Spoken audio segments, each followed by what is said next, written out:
sidii aan filayay horta ma aanay noqon. waxaan aad iyo aad aan u malaynayay in 2 kun 3 kun 4 kun intii aan samaynay ee aan gogollay, laakiin runtii qalbigii magaalada aan ku imid ayaa runtii soo baxay. qalbiyadii wanaagsanaa way soo baxeen.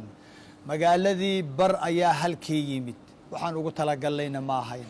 waxaan aad iyo aad runtii uga cudur daaranayaa in dadkii maanta wada yimid in ay hoolkii soo geli waayeen, in aan la kulmi waaye oo ay arki waayeen.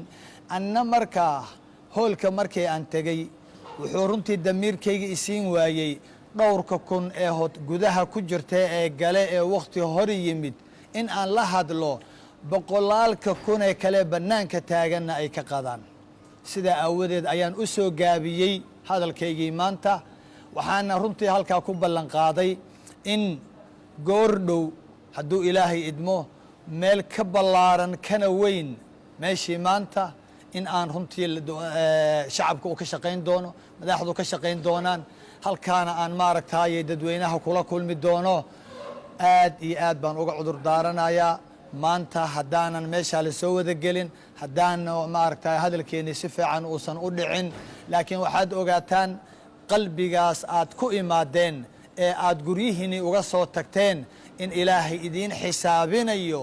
dadkii markii ay maanta aad iyo aad u bateen oo hoolkiina uu buuxsamay, la dhaafi waaye runtii ilaa iyo taleex lambar 4 la dhaafi waaye xagga ilaa aeroboortkii oo waddadii ay xirantay ayaa dadka qaarkii waxay u maleeyeen in hoolka uu bannaan yaho la xirayo.